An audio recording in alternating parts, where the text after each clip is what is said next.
សួស្តីបងប្អូនថ្ងៃនេះមករៀនឆាបន្លែញ៉ាំទាំងអស់គ្នាចាអត់មានអីពិបាកទេបងប្អូនគ្រឿងផ្សំក៏មាន4មុខហ្នឹងមានប្រូកាទីស្នៀតពោតជាមួយនឹងម្ទេសផ្លោកលឿងហើយនឹងក្រហមហើយឥឡូវហ្នឹងខ្ញុំបានចិតបន្លែរួចរាល់ហើយគ្រឿងផ្សំថ្ងៃនេះក៏មានសាច់ជ្រូកខ្ទឹមស្រាមហើយនឹង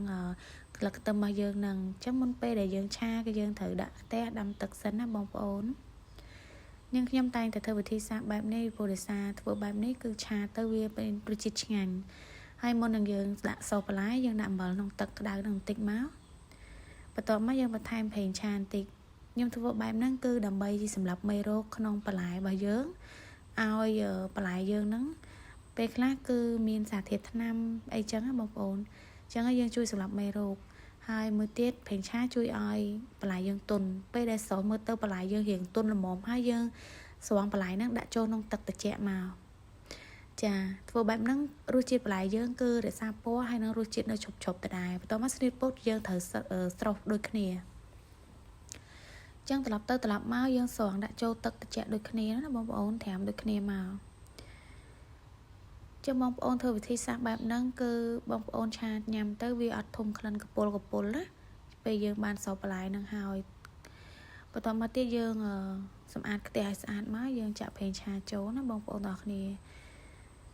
ពេលបងប្អូនចាក់ប្រេងឆាចូលមើលក្តៅហើយយើងដាក់ជាមួយនឹងខ្ទឹមសដែលយើងបានច្រាំហ្នឹងលីងវាឲ្យឡើងក្រហមឈ្ងុយហើយយើងចាក់សាច់ដែលយើងបានហាន់ចូលហ្នឹងមករួចហើយបងប្អូនឆាត្រឡប់ទៅត្រឡប់មកដើម្បីឲ្យសាច់ហ្នឹងវារៀងឆ្អិនបន្តិចណាបងប្អូនទាំងអស់គ្នាពេលមើលទៅថាសាច់យើងឆាទៅឆាមករៀងឆ្អិនល្មមហើយយើងអាចផ្សំគ្រឿងបានហើយអញ្ចឹងយើងដាក់ប៊ីចេងអំបិលស្ករចាហើយទឹកប្រេងខ្យងជាមួយនឹងចុងក្រោយទឹកត្រីអញ្ចឹងតាមចំណង់ចំណូលចិត្តមកពេលដែលផ្សំគ្រឿងហើយបងប្អូនកូរគ្រឿងនឹងសាច់ហ្នឹងត្រឡប់ទៅត្រឡប់មកឲ្យចូលជាតិបន្តិចទៅបងប្អូនទាំងគ្នាពេលដែលសាច់យើងឆ្អិនចូលជាតិហើយយើងអាចចាក់បន្លែដែលយើងបានត្រាំជាមួយនឹងទឹកត្រជាក់ហ្នឹងយកមកឆាជាមួយនឹងសាច់យើងឲ្យចូលជាតិមើលទៅបន្លែយើងរៀងចូលជាតិហើយយើងថែមម្ទេសផ្លោកដែលយើងបានហាន់ហើយហ្នឹងមក